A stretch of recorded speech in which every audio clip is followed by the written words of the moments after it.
It's not every day that a Jamaican makes the Guinness Book of Records. So when one of our favorite sons, Safa Powell, gets his status as the undisputed sub-10 king officially recognized by the prestigious Guinness Book of World Records, is not a normal thing. And you know the Maverick and Asafa have differences over the years, but fear is fear, and this is one record that Safa fully deserves. Right now, the official count is 97 legal sub-10 clockings. This proves the man to be not just the most technically correct textbook sprinter in the game, but also the most consistently fast sprinter in the history of mankind. In other words, if we average out all of Asafa races, he would be the fastest runner on average over time.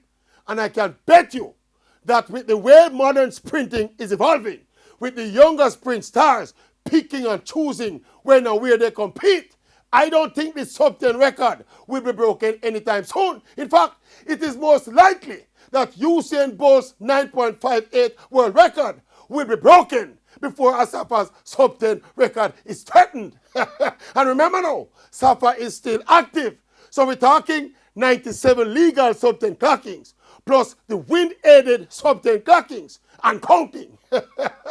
We have said, big up yourself, Safa. Your record are your record. And you say, sub-10 king.